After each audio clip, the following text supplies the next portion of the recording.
So guys, इस episode को शुरू करने से पहले अगर आपने प्रीवियस एपिसोड नहीं देखा है तो उसको जरूर देखिएगा so that this episode would be more clear to you. पिछले एपिसोड में हमने देखा था कि डॉक्टर डूम ने वो काम कर दिखाया जो मार्वल यूनिवर्स का शायद ही कोई विलन कभी कर पाया हो। उसने सिर्फ किसी सिटी या किसी कंट्री पर कब्जा नहीं किया था, बल्कि पूरी दुनिया को अपने कंट्रोल में ले लिया था। दुनिया भर के लीडर्स डूम के सामने झुक चुके थे और सबसे शॉकिंग बात यह थी कि डूम ने ये सब फोर्स से नहीं बल्कि लोगों को एक बेटर फ्यूचर का प्रॉमिस देकर किया था। लेकिन गाइज, दुनिया जीतना और दुनिया को चलाना दो अलग अलग चीजें होती हैं और यहीं से शुरू होती है one world under Doom issue 2 की कहानी। स्टोरी की शुरुआत होती है बैक्स्टर बिल्डिंग से, जहां फैंटास्टिक फोर और उनके साथ कुछ और हीरोज अभी भी डूम के टेक ओवर को समझने की कोशिश कर रहे हैं। सबको पता है कि डूम कुछ बहुत बड़ा प्लान कर रहा है, लेकिन प्रॉब्लम यह है कि किसी को समझ ही नहीं आ रहा कि वो प्लान एग्जैक्टली है क्या। रीड रिचर्ड्स लगातार रिपोर्ट्स चेक कर रहा है। डूम ने दुनिया भर में नए स्कूल्स खोल दिए हैं, नए एजुकेशनल प्रोग्राम्स शुरू कर दिए हैं, हर जगह नए प्रोजेक्ट्स अनाउंस हो रहे हैं। पहली नजर में सबको लगता है कि ये डूम का कोई हिडन एजेंडा होगा। जॉनी स्टॉर्म तो सीधा कह देता है कि ऑब्वियसली ये स्कूल्स बच्चों को मैनिपुलेट करने के लिए होंगे। अगर डूम बच्चों को अपनी आइडियोलॉजी सिखा देगा तो फ्यूचर जनरेशन ऑटोमेटिकली उसकी सपोर्टर बन जाएगी।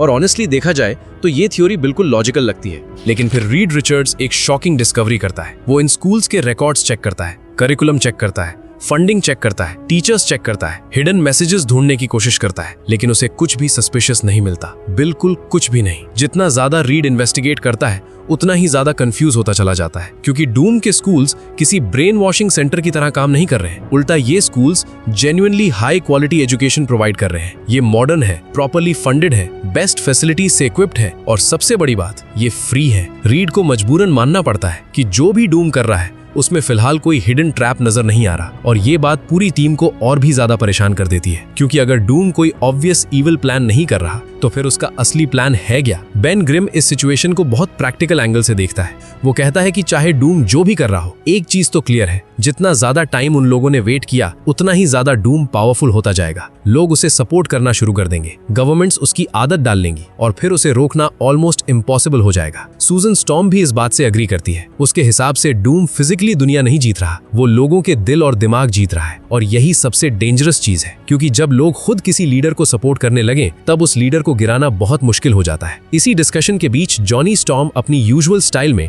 एक सिंपल सोल्यूशन देता है। वो कहता है तो फिर डूम को हरा देते हैं। सब उसकी तरफ देखते हैं। जॉनी फिर एक्सप्लेन करता है कि शायद उन्हें डूम को फिजिकली डिस्ट्रॉय करने की जरूरत ही नहीं है, उन्हें सिर्फ दुनिया के सामने डूम को एम्बैरस करना है, उसकी इमेज तोड़नी है, उसका लेजेंड खत्म करना है। अगर दुनिया देख ले कि डॉक्टर डूम भी बाकी विलन्स की तरह एरोगेंट और अनस्टेबल है, तो लोग उस पर ट्रस्ट करना बंद कर देंगे और धीरे धीरे पूरी टीम इस आइडिया को कंसिडर करना शुरू कर देती है, क्योंकि फिलहाल उनके पास डूम के खिलाफ कोई और सॉलिड ऑप्शन भी नहीं है।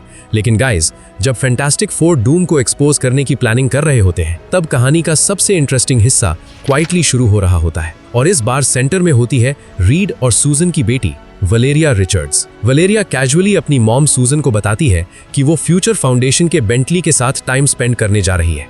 सबको ये बिल्कुल नॉर्मल लगता है, लेकिन जैसे ही वलेरिया टेलीपोर्ट होती है, हमें पता चलता है कि वो बेंटली के पास नहीं जा रही, वो सीधा मिलने जा रही है डॉक्टर डूम से। और यहीं से इशू नंबर 2 का सबसे इंपॉर्टेंट और सबसे पावरफुल सेक्शन शुरू होने वाला है। और ऑनेस्टली ये पूरे इशू का सबसे इंपॉर्टेंट और सबसे इंटरेस्टिंग पार्ट है, क्योंकि यहाँ हमें एक्शन से ज्यादा डॉक्टर डूम के दिमाग के अंदर चल रही चीजों को देखने का मौका मिलता है। जैसे ही वलेरिया डूम के पास पहुंचती है, डूम उसका वेलकम करता है। लेकिन यहाँ सबसे इंटरेस्टिंग बात यह है कि डूम वलेरिया के साथ वैसे बिहेव नहीं करता जैसे वो बाकी लोगों के साथ करता है। दुनिया के लिए डूम एक एम्परर है, एक रूलर है, एक डिक्टेटर है, लेकिन वलेरिया के सामने वो ऑलमोस्ट एक मेंटर की तरह नजर आता है। और इसका रीजन भी है, वलेरिया सिर्फ रीड रिचर्ड्स की बेटी नहीं है, वो मार्वल यूनिवर्स के सबसे इंटेलिजेंट लोगों में से एक है। कई बार तो उसकी इंटेलिजेंस रीड रिचर्ड्स और डूम दोनों के लेवल तक पहुंच जाती है। डूम उसकी इंटेलिजेंस को रिस्पेक्ट करता है। शायद दुनिया में बहुत कम लोग हैं जिन्हें डूम सच में रिस्पेक्ट करता हो, और वलेरिया उनमें से एक है। डूम उससे कहता है कि तुमने मेरी एक्सपेक्टेशंस को बहुत पहले ही क्रॉस कर दिया था, तुम्हारी इंटेलिजेंस एक्स्ट्राऑर्डिनरी है, तुम डूम का रिस्पेक्ट रखती हो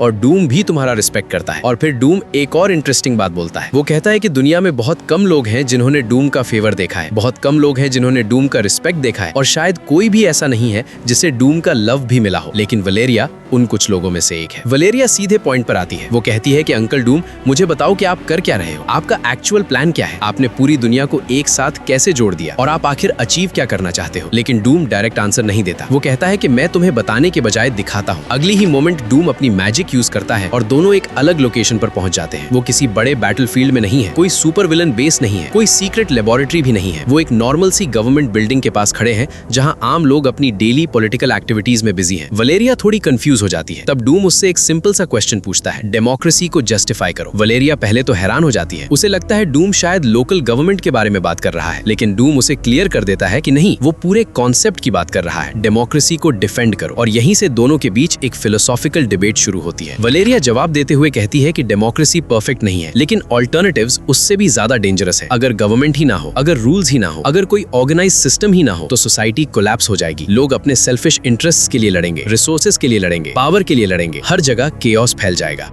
और ऑनेस्टली देखा जाए तो उसकी बात बिल्कुल गलत भी नहीं है, लेकिन डूम इसी जवाब का वेट कर रहा था। वो मुस्कुराता है और कहता है कि एग्जैक्टली, तुमने खुद अपना आंसर दे दिया। डूम कहता है कि अगर इंडिविजुअल लेवल पर एनर्की डेंजरस है तो फिर नेशनल लेवल पर एनर्की एक्सेप्टेबल कैसे हो सकती है। और यहीं पर डूम अपनी सोच एक्सप्लेन करता है। वो कहता है कि डूम के आने से पहले दुनिया में लगभग 200 अलग अलग नेशंस थे। हर नेशन अपने इंटरेस्ट के लिए काम कर रहा था। हर कंट्री दूसरी कंट्री से कम्पीट कर रही थी। कहीं ट्रेड वॉर्स चल रहे थे, कहीं एक्चुअल वॉर्स चल रहे थे, कहीं पॉलिटिकल मैनिपुलेशन हो रही थी। डूम के नजरिए से देखा जाए तो पूरी दुनिया एक ऑर्गेनाइज्ड सिस्टम नहीं थी, बल्कि एक जायंट एनर्की थी। बस डिफरेंस इतना था कि इंडिविजुअल लोगों की जगह कंट्रीज एक दूसरे से लड़ रही थी। डूम कहता है कि अगर तुम इंडिविजुअल लेवल पर ऑर्डर को प्रेफर करती हो तो फिर ग्लोबल लेवल पर भी ऑर्डर को सपोर्ट करना चाहिए। वलेरिया डूम की बात सुन तो लेती है, लेकिन वो कन्विंस नहीं होती। वो कहती है कि ये सब दुनिया को बेचने के लिए अच्छा आर्ग्यूमेंट हो सकता है, लेकिन मैं आपको जानती हूँ। मुझे सच बताओ, मुझे ये मत बताओ कि आप ये सब ह्यूमैनिटी के लिए कर रहे हो। मुझे ये भी मत बताओ कि आप ये मेरे लिए कर रहे हो। बस सच बताओ, आप ये सब क्यों कर रहे हो। और गाइस, यहाँ डूम एक ऐसा आंसर देता है जो उसके कैरेक्टर को परफेक्टली डिफाइन करता है। डूम कहता है, मैं ग्लोरी चाहता हूँ, बस इतना ही सिंपल। डूम कहता है कि दुनिया को यूनाइट करना इम्पॉसिबल माना जाता था। हर कोई कहता था कि ये कभी नहीं हो सकता, और मैंने कर दिखाया। मैं दुनिया को जीतना नहीं चाहता था सिर्फ पावर के लिए। मैं दुनिया को यूनाइट करना चाहता था क्योंकि मैं प्रूव करना चाहता था कि जो इम्पॉसिबल लगता है डूम उसे पॉसिबल बना सकता है। वलेरिया फिर भी उसकी बात को चैलेंज करती है। वो कहती है कि आपने लोगों की फ्रीडम का क्या, आपने उनकी परमिशन का क्या, आपने उनसे पूछा भी नहीं और पूरी दुनिया पर अपना रूल इम्पोज कर दिया। ये फ्रीडम नहीं है, ये डिक्टेटरशिप है, ये फैशिज्म है। लेकिन डूम तुरंत जवाब देता है। वो कहता है कि फैशिज्म झूठ पर बना होता है, मेरा रूल एक ट्रूथ पर बना है, और वो ट्रूथ ये है कि डूम सबसे केपेबल है, डूम सबसे इंटेलिजेंट है, डूम सबसे क्वालिफाइड है, और इसीलिए डूम ही वो काम कर सकता है जो कोई और नहीं कर सकता।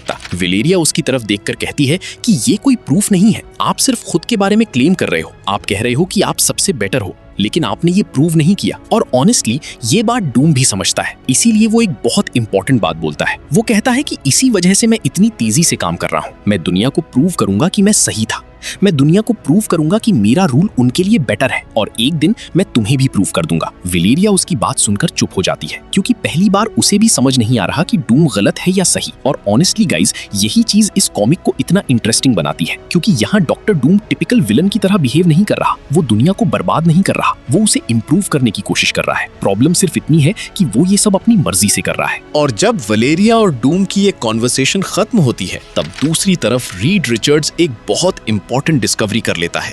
उसे पता चलता है कि डॉक्टर डूम बहुत जल्द यूनाइटेड नेशंस में एक मैसिव पब्लिक एड्रेस देने वाला है, और रीड को इंस्टेंटली समझ आ जाता है कि ये उनका बेस्ट चांस हो सकता है। अगर उन्हें डूम को दुनिया के सामने एक्सपोज करना है तो वो मोमेंट अब आने वाला है। अब कहानी अपने सबसे इंपॉर्टेंट और सबसे शॉकिंग फेज में एंटर करती है, क्योंकि एक तरफ रीड रिचर्ड्स और fantastic four finally doctor Doom के खिलाफ एक्शन लेने का डिसीजन कर चुके हैं, और दूसरी तरफ डूम एग्जैक्टली वही कर रहा है जो शायद शुरू से उसका प्लान था। रीड को पता चल चुका है कि डूम बहुत जल्द यूनाइटेड नेशंस में पूरी दुनिया को एड्रेस करने वाला है, और फैंटास्टिक फोर डिसाइड करते हैं कि यही उनका बेस्ट चांस है। उन्हें डूम को फिजिकली हराना नहीं है, उन्हें सिर्फ दुनिया के सामने उसका असली चेहरा दिखाना है। उन्हें प्रूव करना है कि डॉक्टर डूम कोई सेवियर नहीं है, बल्कि वही पुराना एरोगेंट डिक्टेटर है जो हमेशा से रहा है। प्लान सिंपल लग रहा था, डूम को पब्लिक स्टेज पर कन्फ्रंट करो, उसे प्रोवोक करो, और फिर दुनिया खुद देख लेगी कि वो असल में कैसा इंसान है। लेकिन जो रीड और उसकी फैमिली नहीं समझ पा रहे थे वो ये था कि डूम हमेशा दूसरों से कई स्टेप्स आगे सोचता है। और इस बार भी एग्जैक्टली वही होने वाला था। यूनाइटेड नेशंस में दुनिया भर के लीडर्स, रिप्रेजेंटेटिव्स और मीडिया मौजूद है। पूरी दुनिया की नजर इस इवेंट पर लगी हुई है। हर टेलीविजन स्क्रीन, हर न्यूज चैनल और हर डिजिटल प्लेटफॉर्म पर डूम का लाइव ब्रॉडकास्ट चल रहा है। डॉक्टर डूम स्टेज पर खड़ा होता है और पूरी कॉन्फिडेंस के साथ दुनिया को एड्रेस करना शुरू करता है। वो कहता है कि शुरुआत में ट्रांजिशन डिफिकल्ट था, कुछ लोगों ने अपोज किया, कुछ लोगों ने रेजिस्टेंस की, लेकिन अब दुनिया धीरे धीरे समझ रही है कि जो कुछ भी हो रहा है वो उनके फ्यूचर के लिए हो रहा है। डूम कहता है कि हर दिन लोगों की जिंदगी बेटर हो रही है, हेल्थ केयर इंप्रूव हो रहा है, एजुकेशन इंप्रूव हो रही है, अपॉर्चुनिटीज बढ़ रही हैं और ये सिर्फ शुरुआत है। लेकिन इसी बीच फैंटास्टिक फोर अपना मूव कर देते हैं। रीड, सूजन, जॉनी और बेन अटैक लॉन्च कर देते हैं। यूनाइटेड नेशंस बिल्डिंग के आसपास जो डूम बॉट सिक्योरिटी के रूप में खड़े होते हैं, फैंटास्टिक फोर उन्हें डिस्ट्रॉय करना शुरू कर देते हैं। जॉनी स्टॉर्म फ्लेम्स के साथ आसमान में अटैक करता है। द थिंग अपनी ब्रूट स्ट्रेंथ यूज करता है। सूजन फोर्स फील्ड्स क्रिएट करती है और रीड भी बैटल में ज्वाइन कर जाता है। लेकिन आम लोगों की नजर में ये पूरा सीन कुछ और ही लग रहा होता है। उनके लिए एक लीडर स्पीच दे रहा है और अचानक सुपर हीरोज उसकी इवेंट पर अटैक कर देते हैं। और गाइस, यही डूम की असली प्लानिंग थी। जब फैंटास्टिक फोर सिक्योरिटी डिस्ट्रॉय कर रहे होते हैं, तब भी डूम अपनी स्पीच कंटिन्यू रखता है, जैसे कुछ हुआ ही ना हो। फिर वो दुनिया को अपना नेक्स्ट गिफ्ट अनाउंस करता है। डूम कहता है कि अब से नेशनल बॉर्डर्स की इंपॉर्टेंस खत्म कर दी जाएगी। अगर कोई इंसान किसी दूसरे कंट्री में रहना चाहता है, काम करना चाहता है या अपनी लाइफ स्टार्ट करना चाहता है तो वो फ्रीली कर सकता है। डूम कहता है कि किसी इंसान को सिर्फ इसलिए अपॉर्चुनिटीज से वंचित नहीं रहना चाहिए क्योंकि वो गलत कंट्री में पैदा हुआ था। उसके अकॉर्डिंग ये कॉन्सेप्ट ही फ्लॉट था और अब वो इसे खत्म कर रहा है। दुनिया भर के लोग ये स्पीच सुन रहे होते हैं और ऑनेस्टली बहुत सारे लोगों के लिए ये एक ड्रीम जैसा लग रहा होता है। जब फैंटास्टिक फोर डूम को रोकने की कोशिश कर रहे होते हैं, तब डूम लोगों को और ज्यादा फ्रीडम्स दे रहा होता है। इसी वजह से पब्लिक परसेप्शन रैपिडली चेंज होने लगता है। लोग डूम को विलन के रूप में नहीं बल्कि एक रिफॉर्मर के रूप में देखना शुरू कर देते हैं। लेकिन असली ट्रैप अभी बाकी था। जैसे ही फैंटास्टिक फोर डूम के पास पहुंचते हैं, डूम रीड रिचर्ड्स को एड्रेस करता है। वो कहता है कि रीड, तुम और तुम्हारी फैमिली हमेशा मुझे अटैक करने के लिए इतने ईगर रहते हो, लेकिन आज मैं देखना चाहता हूं कि तुम कितनी दूर तक जा सकते हो। इसी मोमेंट पर सबकी नजर बिल्डिंग के अंदर मौजूद सिविलियंस पर जाती है। ये कोई सोल्जर्स या विलन्स नहीं है, ये ऑर्डिनरी सिटीजन्स हैं जो वॉलंटरीली डूम को सपोर्ट कर रहे हैं। जॉनी तुरंत चिल्लाता है कि डूम, तुम इन लोगों को यूज कर रहे हो, लेकिन डूम जवाब देता है कि नहीं, मैं किसी का माइंड कंट्रोल नहीं कर रहा। ये लोग खुद यहाँ आए हैं, ये मेरी विजन पर बिलीव करते हैं और अपनी मर्जी से मेरी साइड पर खड़े हैं। फिर डूम एक और हॉरिफाइंग डिटेल रिवील करता है। वो बताता है कि इन लोगों के पास जो वेपन्स हैं, उनमें एक्सप्लोसिव सिस्टम्स लगे हुए हैं। अगर फैंटास्टिक फोर फोर्स यूज करके उनसे वेपन्स छीनने की कोशिश करते हैं तो ये लोग मर जाएंगे। अगर सूजन फोर्स फील्ड्स यूज करती है तो भी ये लोग मर सकते हैं। अगर रीड अग्रेसिव एक्शन लेता है तो भी इनोसेंट सिविलियंस की जान जा सकती है। डूम ने फैंटास्टिक फोर को एक इम्पॉसिबल सिचुएशन में डाल दिया था। अगर वो अटैक करते हैं तो सिविलियंस मरेंगे और अगर अटैक नहीं करते तो डूम जीत जाएगा। सबसे डेंजरस बात ये थी कि ये सब लाइव ब्रॉडकास्ट हो रहा था और पूरी दुनिया ये सब देख रही थी। डूम रीड से कहता है कि बताओ रिचर्ड्स, तुम इन लोगों की चॉइस रिस्पेक्ट करोगे या इन्हें मारकर अपनी आइडियोलॉजी इंपोज करोगे? रीड के पास कोई आंसर नहीं होता क्योंकि फैंटास्टिक फोर हीरोज हैं और वो इनोसेंट लोगों की जान रिस्क में नहीं डाल सकते। इसी मोमेंट पर डूम समझ जाता है कि उसने गेम जीत लिया है। फैंटास्टिक फोर अटैक रोक देते हैं और पीछे हट जाते हैं, लेकिन डूम का फाइनल मूव अभी बाकी था। वो सबके सामने बेन ग्रिम की तरफ देखता है और दुनिया को याद दिलाता है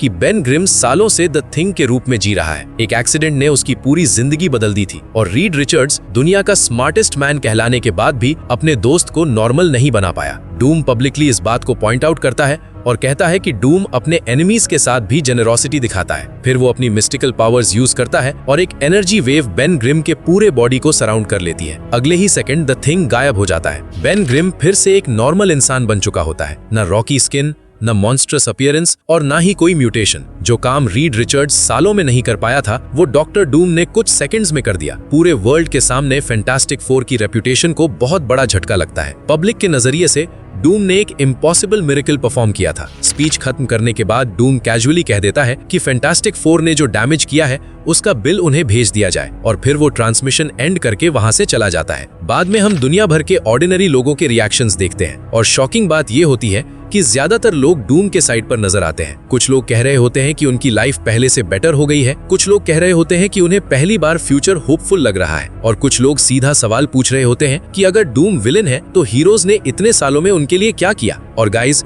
यही वन वर्ल्ड अंडर डूम की सबसे डेंजरस बात है। डूम लोगों को फोर्स नहीं कर रहा, डूम लोगों को कन्विंस कर रहा है। धीरे धीरे पूरी दुनिया उसकी तरफ खिंचती जा रही है और हीरोज पहली बार पब्लिक सपोर्ट खोते हुए नजर आ रहे हैं। लेकिन कहानी अभी खत्म नहीं हुई है। डूम की पॉपुलैरिटी हर दिन बढ़ रही है और फैंटास्टिक फोर के पास उसे रोकने का कोई क्लियर सोल्यूशन नहीं है। क्या रीड रिचर्ड्स डूम की असली प्लान को समझ पाएगा? क्या बेन ग्रिम का क्योर परमानेंट रहेगा? और सबसे बड़ा सवाल, क्या डॉक्टर डूम वाकई दुनिया को बचाना चाहता है या ये सब किसी और भी बड़े और डेंजरस प्लान का हिस्सा है? ये सब हमें देखने को मिलेगा one world under Doom issue number 3 में। सो गाइज, अगर आपको ये वीडियो पसंद आई हो और आप चाहते हो कि हम वन वर्ल्ड अंडर डूम की पूरी सीरीज कवर करें तो वीडियो को लाइक करके उसे हाइप जरूर करना। चैनल को सब्सक्राइब करना मत भूलना, क्योंकि Avengers, doomsday, Marvel comics, DC, the boys और मॉन्स्टरवर्स से रिलेटेड ऐसी ही वीडियोस हम रेगुलरली लेकर आते रहते हैं। और कमेंट सेक्शन में जरूर बताना कि आप डॉक्टर डूम के बारे में क्या सोचते हो। क्या डूम सच में विलन है या फिर वो वही कर रहा है जो दुनिया के लिए जरूरी है? So this is it guys, thanks for watching the video और मिलते हैं आपसे वन वर्ल्ड अंडर डूम के नेक्स्ट एपिसोड में।